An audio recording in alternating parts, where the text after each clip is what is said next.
Oh, mais arrête de m'embêter! Mais regarde, c'est radioactif 18. Oh non, je vais me transformer!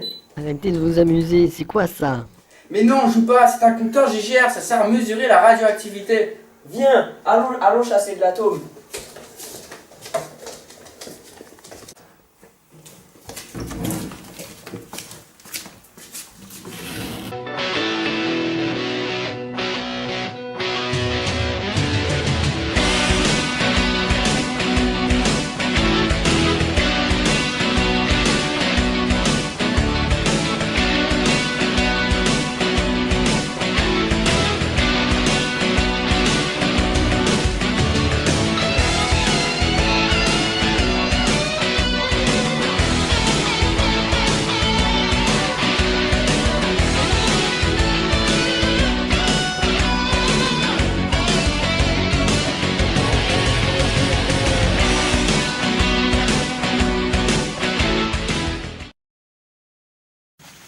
Mais dis donc Patrick, ici nous sommes dans un massif montagneux où il est composé de beaucoup de granit qui est très radioactif. Allons chercher un morceau de granit. Oh, regarde, une roche. Mais dis donc, elle serait pas radioactive. Tiens, attrape.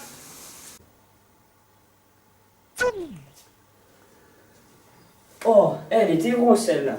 Donc, le granit est une roche qui émet de la radioactivité. Lorsqu'on la mesure, on peut atteindre 20 rem, ce qui correspond à 200 millisieverts. Mais au fait, c'est quoi la radioactivité? Mais c'est très simple la radioactivité. Nous avons tout d'abord l'atome. Tout ce qui nous entoure est composé d'atomes. À l'intérieur de ces atomes, il y a un noyau et des électrons qui gravitent autour. À l'intérieur même de ce noyau, nous avons les protons et les neutrons. Les protons ont une charge électrique positive, tout le contraire des électrons. Comme il y a autant de protons que d'électrons, c'est ce qui leur permet de graviter autour. Et les neutrons, eux, n'ont aucune charge électrique.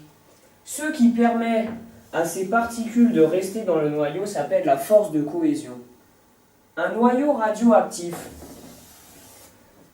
c'est lorsque les particules qui sont dans ce noyau sont trop importantes. Le noyau va donc chercher à évacuer ces particules, ce qui va donc émettre de l'énergie et créer de la radioactivité. Mais dis donc Patrick, ici on est à Gradignan, proche d'une centrale nucléaire qui utilise la radioactivité pour faire de l'électricité. Les 19 centrales nucléaires actuellement en fonctionnement en France ont été globalement construites sur le même mode. Tous leurs réacteurs utilisent la même technologie dans laquelle l'eau sous pression sert à transporter la chaleur produite par les réactions nucléaires. Chaque réacteur produit une puissance électrique d'au moins 900 MW, ce qui correspond à l'alimentation de près de 500 000 foyers. Actuellement, ces installations produisent près de 80% de l'électricité en France. Mais comment ça marche? Mais c'est très simple, Jean. Il existe deux manières de produire de l'énergie grâce à la radioactivité. La première, c'est la fission, qui consiste à envoyer un nucléon dans un noyau lourd, généralement d'uranium, qui va donc créer une fission dans ce noyau, qui va éjecter trois particules qui vont produire de l'énergie thermique. Cette énergie thermique sera convertie en énergie électrique. Et la deuxième, c'est la fusion. Nous allons donc envoyer plusieurs particules qui vont se fusionner et relâcher de l'énergie à leur tour. Mais malheureusement, cette réaction n'est pas encore maîtrisée. Mais dis donc Patrick, ici nous sommes dans un institut de recherche avec le docteur et spécialiste Michel Brianvert. Bonjour Michel. Alors Michel, comment faites-vous pour soigner grâce à la radioactivité? Pour soigner des maladies, donc détruire des cancers et des tumeurs avec la radioactivité, on va concentrer des rayons ionisants sur cette tumeur et la cellule cancéreuse atteinte du cancer. Donc plus c'est tôt, mieux c'est, donc plus ça va être facile de détruire le cancer. Et donc Ça, c'est la radiothérapie. Ensuite, il y a la méthode de la curithérapie, c'est le même principe, sauf que cette fois-ci, on va envoyer les rayons depuis l'intérieur du corps humain.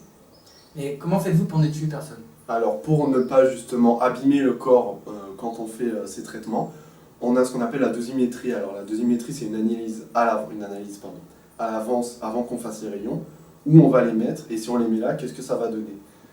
Ça permet d'ailleurs de savoir jusqu'où on peut aller pour détruire le cancer et jusqu'où il ne faut pas aller pour préserver justement les autres cellules. D'accord. Merci Michel. Mais Patrick, que se passe-t-il au niveau cellulaire? Mais oui, Jean, la contamination se fait au niveau cellulaire. Tout d'abord, c'est le noyau qui, à l'exposition des rayons radioactifs, va être contaminé. Puis, comme il doit faire transmettre son information dans le reste de la cellule, l'ADN, qui est le support du code génétique de l'homme et qui définit certains caractères, va lui aussi être contaminé et toute la cellule va être contaminée. Et comme les cellules se reproduisent, cela va contaminer tout le corps. C'est ce que l'on appelle un agent mutagène. Ouh, elle était épuisante cette chasse à l'atome, hein, dis donc, ouais. Patrick. Ah ouais. Allez, on y retourne.